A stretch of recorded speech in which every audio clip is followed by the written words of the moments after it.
കർണാടകയിലെ ഷിരൂരിൽ മണ്ണിടിച്ചിലിൽ ലോറിയടക്കം കാണാതായ കോഴിക്കോട് സ്വദേശി അർജുനായി ഗംഗാവലി നദിയിൽ ഇന്ന് തെരച്ചിൽ നടന്നുവെങ്കിലും ഫലം കണ്ടില്ല. പുഴയും കരയും ചേരുന്ന പ്രദേശത്താണ് തെരച്ചിൽ നടന്നത്. കരയിൽ നിന്ന് മാറി 40 മീറ്റർ അകലെ പുഴയിൽ സിഗ്നൽ ലഭിച്ച സ്ഥലത്തും നാവികസേന തെരച്ചിൽ നടത്തി. അർജുനെ കാണാതായി 8ാം ദിവസമായിരുന്നു ഇന്ന്. അതിനിടെ ഷിരൂരിൽ കാണാതായ സ്ത്രീയുടെ മൃതദേഹം ലഭിച്ചു. മൃതദേഹം ഹന്ന ഹനുമന്തപ്പ എന്ന സ്ത്രീയുടേതെന്ന് സ്ഥിരീകരിച്ചു. പുഴയുടെ മറുകരയിൽ വെള്ളമുയർന്നപ്പോൾ ഇവരെ കാണാതായിരുന്നു.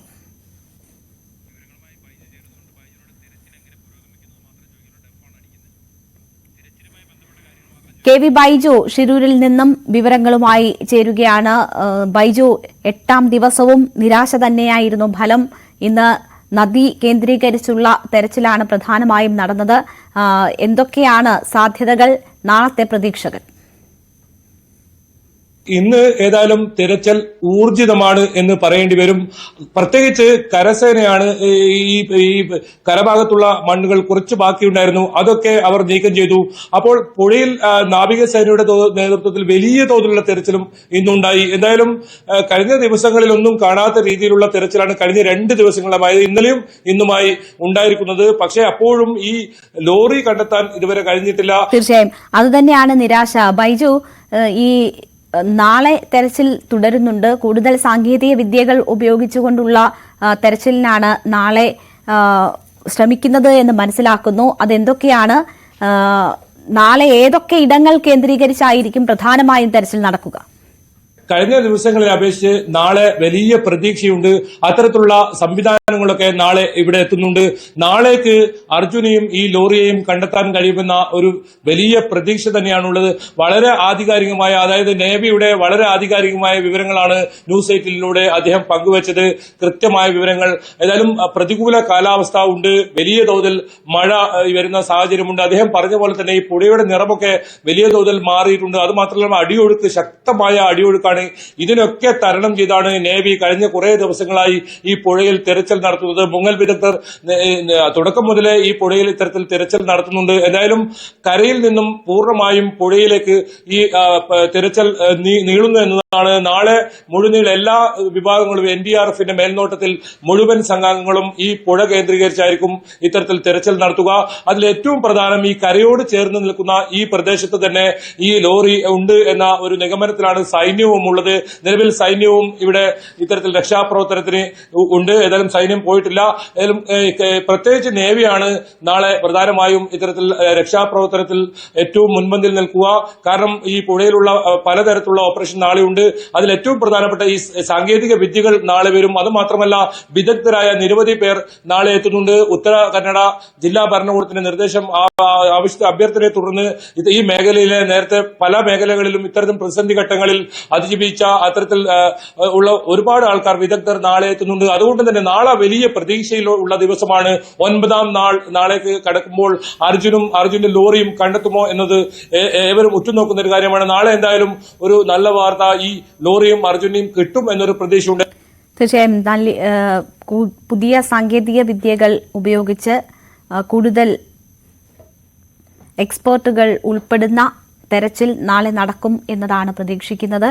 അതുകൊണ്ട് തന്നെ ബൈജു സൂചിപ്പിച്ചതുപോലെ 9ാം ദിനം പ്രതീക്ഷയോടുകൂടി കാത്തിരിക്കുകയാണ് എല്ലാവരും.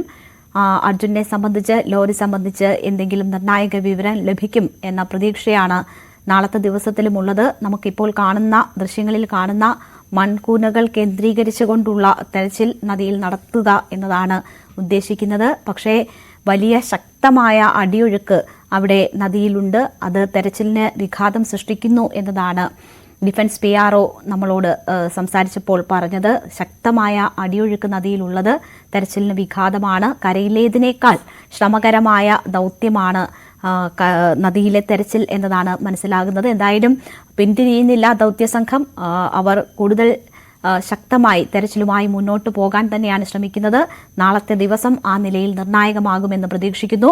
ശക്തമായ അടിയൊഴുക്ക് സൈന്യത്തിന്റെ തെരച്ചിൽ ദുഷ്കരമാക്കി ഇന്ന് എന്ന് defence PRO Atul Pillai news 8നോടാണ് വിശദീകരിച്ചത്. നാളെയും തെരച്ചിൽ തുടരുമെന്ന് അദ്ദേഹം പ്രൈം ഡിബേറ്റിൽ പറഞ്ഞു.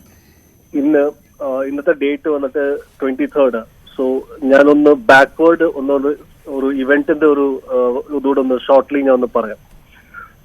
ഈ നേവിയുടെ ഓപ്പറേഷൻസ് അവിടെ നേതൃത്വം കൊടുക്കുന്നത് കാർവാർ നേവൽ ബേസ് കാർവാറിലെ അവരായിരുന്നു ഹെഡ് ഇത് ഈ ഓപ്പറേഷനെ ചെയ്യുന്നത്.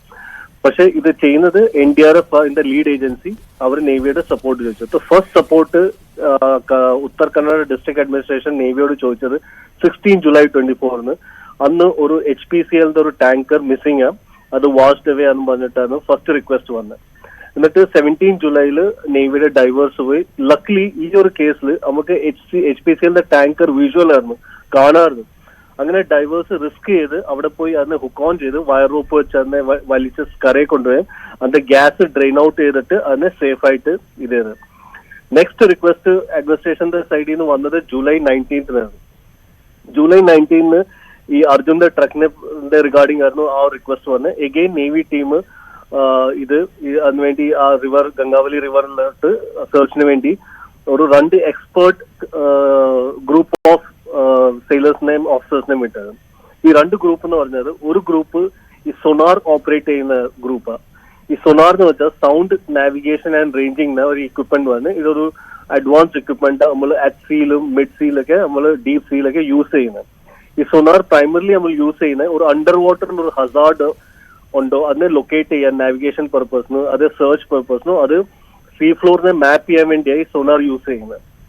അപ്പൊ ഈ സൊനാർ നമ്മൾ യൂസ് ചെയ്യുമ്പോൾ നമുക്ക് കിട്ടുന്ന ഔട്ട്പുട്ട് നമ്മൾ ഈ വിഷ്വലി 3 ഡയമെൻഷണൽ ഔട്ട്പുട്ട് അല്ല ഒരു ഗ്രാഫ് നമുക്ക് കിട്ടുന്നത്. അതെങ്ങനെയാന്ന് വെച്ചാൽ സൊനാർ ഒരു സൗണ്ട് വേവ് വിട്ട് കഴിഞ്ഞാൽ വെള്ളത്തിനടിയിൽ ആ സൗണ്ട് വേവ് വന്നിട്ട് ആ ഒബ്ജക്റ്റിനെ സ്റ്റക്ക് ചെയ്തിട്ട് ഒരു ഷാഡോ ജനറേറ്റ് ചെയ്തിട്ട് ആ ഒരു ഇമേജാണ് കിട്ടുന്നത്. സോ അതിനെ ആ ഡേറ്റയെ അനലൈസ് ചെയ്യുന്ന ഒരു എക്സ്പേർട്ട് ഉണ്ട് നേവിയിൽ ഈ സോണാർ ഓപ്പറേറ്റ് ചെയ്യുന്നത്. പ്ലസ് ഈ സൗണ്ട് കിട്ടുന്ന ഒരു GPS പൊസിഷനും കിട്ടും നമുക്ക്. ഈ GPS പൊസിഷൻ നമ്മൾ ആ ഡൈവേഴ്സിന് കൊടുത്തിട്ട് പിന്നെ ഡൈവേഴ്സ് ആ ഏരിയയിൽ പോയി ഡൈവ് ചെയ്തിട്ട് നമ്മളോട് കൺഫേം ചെയ്യും ആ സാധനം ഇതാണോ അതല്ലെന്ന് അവർ ഇത് ചെയ്യും. നൗ ഇവിടെ ഡൈവേഴ്സിന് ഒരു ചാലഞ്ച് വരുന്നത് ഫസ്റ്റ് ഓഫ് ഓൾ ആ വെള്ളം ഇപ്പൊ നിങ്ങൾക്ക് നോക്കിക്കഴിഞ്ഞാൽ ഇറ്റ്സ് റെഡിഷ് ബ്രൗൺ കളറാണ്. വിസിബിലിറ്റി തീരെ ഇല്ല, ഒന്നും കാണാൻ പറ്റില്ല അതിനകത്ത് ഡൈവർ ഇപ്പൊ താഴോട്ട് പോയാൽ.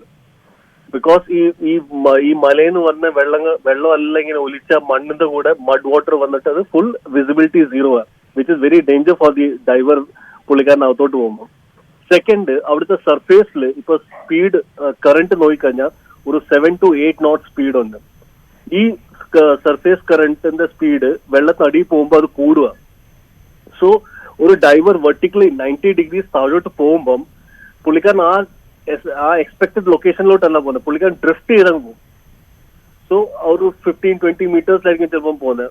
സെക്കൻഡ് തിങ്, ഈ ലാൻഡ് സ്ലൈഡ് കാരണം കൊണ്ട് ഈ വലിയ ഹ്യൂജ് ട്രീസ്, ഈ സാൻഡ്, ഈ ഡെബ്രിസ്, ഇതെല്ലാം ഈ വെള്ളത്തിനകത്ത് വന്നിട്ട് ഈ ഡെബ്രിസ് എല്ലാം കൂടെ കയറി ഈ സീബെഡ് ഫുള്ള് ഇതായിരിക്കുക, സ്മൂത്ത് അല്ല. അപ്പൊ സോ ഡൈവർ ഒരിടത്ത് പോയി കഴിഞ്ഞാൽ ഇത് ഇസ് വെരി ഡിഫിക്കൽട്ട് പുള്ളിക്കാരന് താഴോട്ട് പോകാൻ ബിക്കോസ് ഓഫ് ദിസ്. പിന്നെ പുള്ളിക്കാരന്റെ ഒരു ലൈഫ് ലൈൻ ഉണ്ട്, ആ ലൈഫ് ലൈനും ഇതിൽ എൻടാങ്കിൾഡ് ആയിട്ട് ഒരു ഡേഞ്ചറസ് സിറ്റുവേഷനിൽ ഡൈവറിനെ കൊണ്ടുവരും. സോ ഈ ഡൈവിംഗിനും വേണ്ടി ഇപ്പൊ 2 എക്സ്പേർട്ട് ഓഫീസേഴ്സ് ഓൺ ഗ്രൗണ്ട് അവിടെ ഉണ്ട്. ഒന്ന് സോണാർ ഓപ്പറേഷന് വേണ്ടി, സെക്കൻഡ് വന്നിട്ട് ഈ ഡൈവിംഗ് ഓപ്പറേഷൻ ചെയ്യാൻ വേണ്ടി.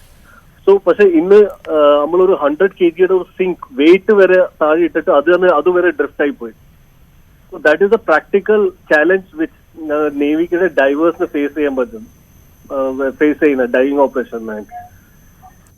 Defence PRO Atul Pillai news 18 prime ഡിബേറ്റിൽ സംസാരിച്ചതാണ് കേട്ടത്. നമുക്ക് പുറമേക്ക് നിന്ന് പല അഭിപ്രായങ്ങളും പറയാം, പക്ഷേ എത്രമാത്രം ശ്രമകരമാണ് അവിടുത്തെ രക്ഷാദൌത്യം എന്നത് അദ്ദേഹം വിശദീകരിക്കുകയായിരുന്നു. ശക്തമായ അടിയൊഴുക്ക്